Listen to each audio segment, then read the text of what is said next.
If you've ever walked into an open house and thought, wow, this is it, there's a reason for that. It's not luck, it's strategy. Today, I'm breaking down how to host an open house that not only stands out, but gets offers rolling in.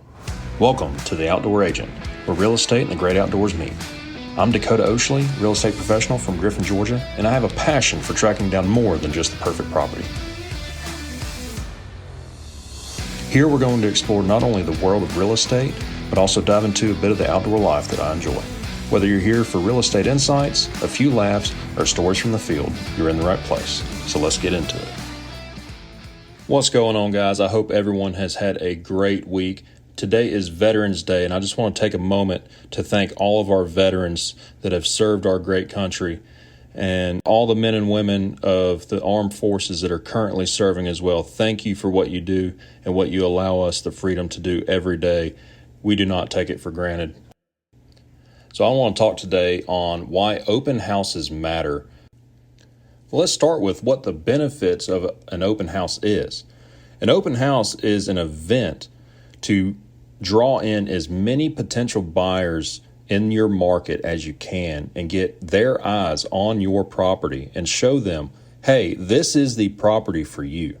You want to maximize your visibility and give buyers a chance to experience the property in person.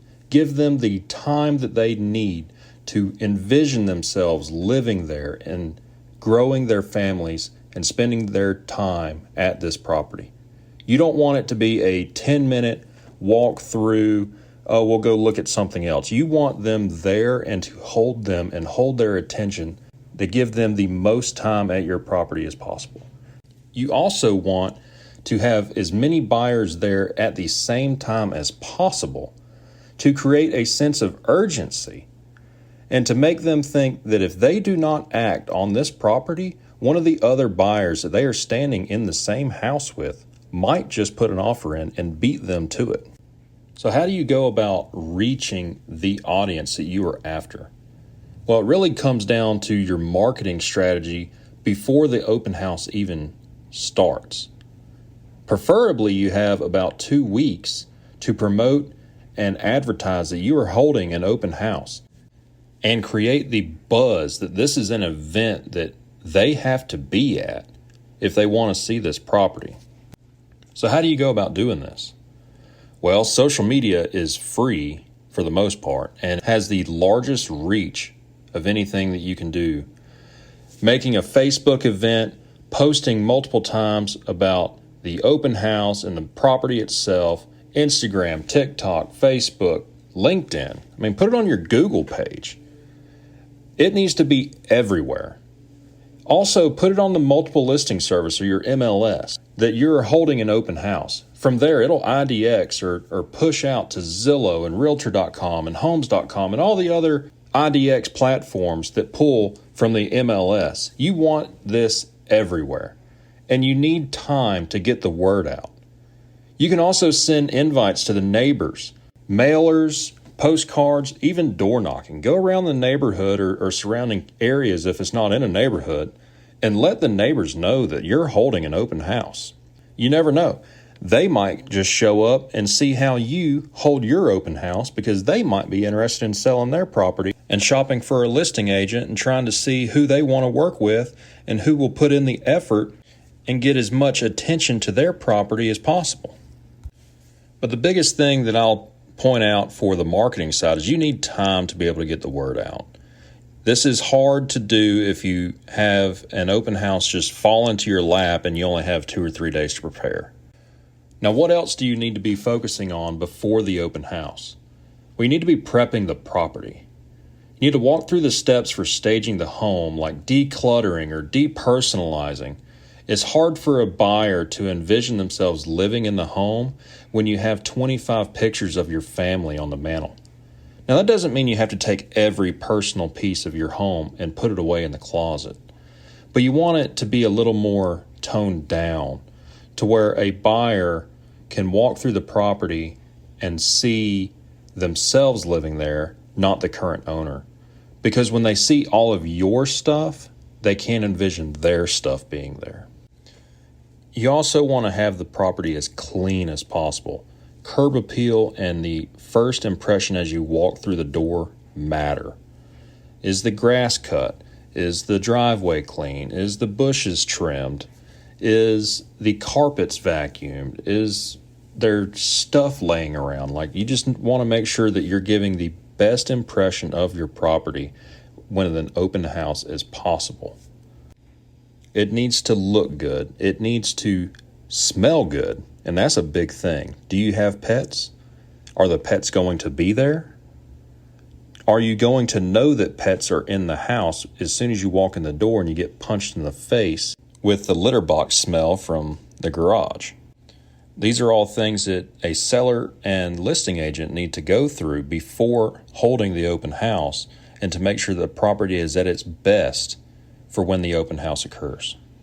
So now let's talk day of the open house. It is on the listing agent and their team to expand upon the first impressions of potential buyers even approaching the property. How many signs do you put out for your open house? This past weekend I held an open house and I put out 12. And honestly, I could have put out another 10 to 15 more. And my signs are big. They are bright orange, black letters. They look like a detour sign if you're not paying attention. And that's by design. You don't want a little dinky sheet of paper size open house sign you get from Home Depot. Spend some money, make an investment in your business, and get some big orange black letter signs made. You can brand them or not. Mine are not branded. I want them to just say open house, be orange, and huge, huge, huge arrows. And you need to have them everywhere. Every intersection within a mile, preferably. And if you could go further, that's great. But once the buyers are there, what does the property look like? You need to have all the lights on, windows opened, curtains drawn back. You want as much light in this house as you can to make it look the best. Bring a speaker or a small Alexa, or have your phone or whatever playing some light music. Ensure there's a welcoming scent. So if you want to bring some cookies or something, that's fine, or have something that smells nice.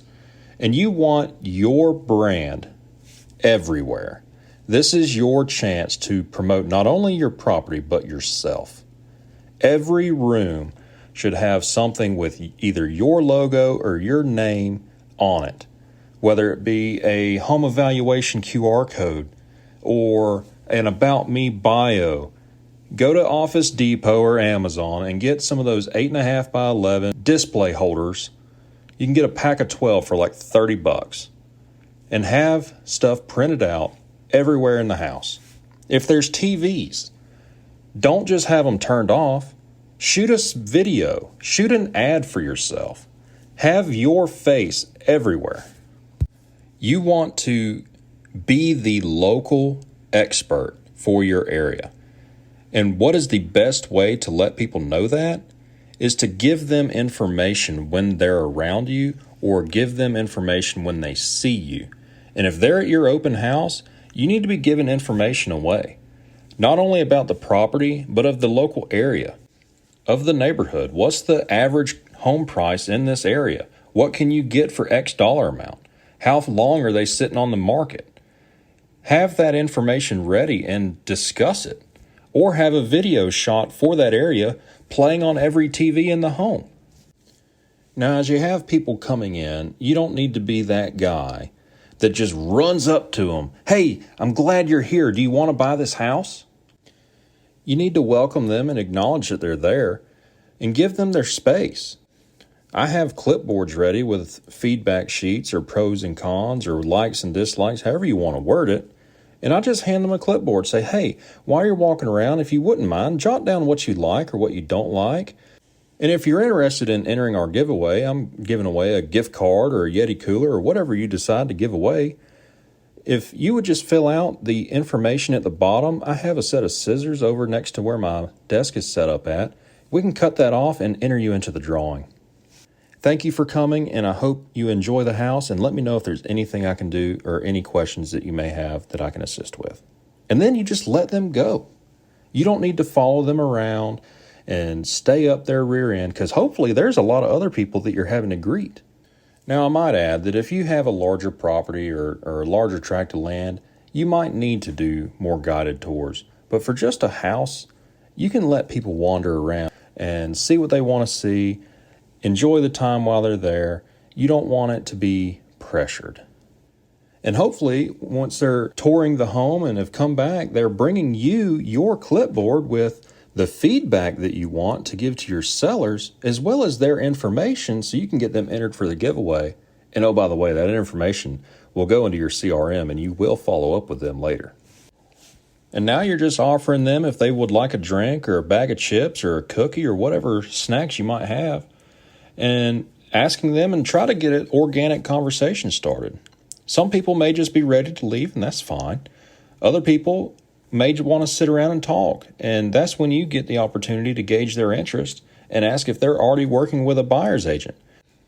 If not, you may be able to get the buying side of your listing and get both sides of the deal. That's the ultimate win if you ask me. Now, while you're at your open house, you need to take the time to be thinking of your next open house and take photos, take videos. Take videos of yourself and maybe videos of other people with their permission. You want to be able to have content to create a promo video for yourself of your open house that you held, as well as future open houses. You want it to be an event, remember? Take the time to do a live video or a tour of your open house, and you can post that later to YouTube or to your social media for all the folks that couldn't attend. And eventually, like all events, they have to come to an end. And this is when you need to gather your feedback sheets for your sellers and compile them and allow you the opportunity to present them the feedback of potential buyers and buyers' agents, pros and cons, and maybe some insights on their price. And hopefully you have some offers rolling in afterwards. And you always want to follow up with all attendants of your open house a few days after the fact. Just call them or shoot them a text and thank them for coming by and present the opportunity for them to ask any questions that you may be able to answer for them. This also allows you the opportunity to gauge their interest again, as well as see if they're working with a buyer's agent if you weren't able to speak with them at the open house. Try to get a gauge for what they're looking for, what their time frame is, and offer your services to help with their search. You can get them in your CRM, put them on a drip campaign, put them on a market report, put them on a search alert. You want to be the top of their mind, that you are the go-to agent in their area, and if they're not working with an agent, they need to work with you. So what have we talked about today? We've talked about why open houses matter.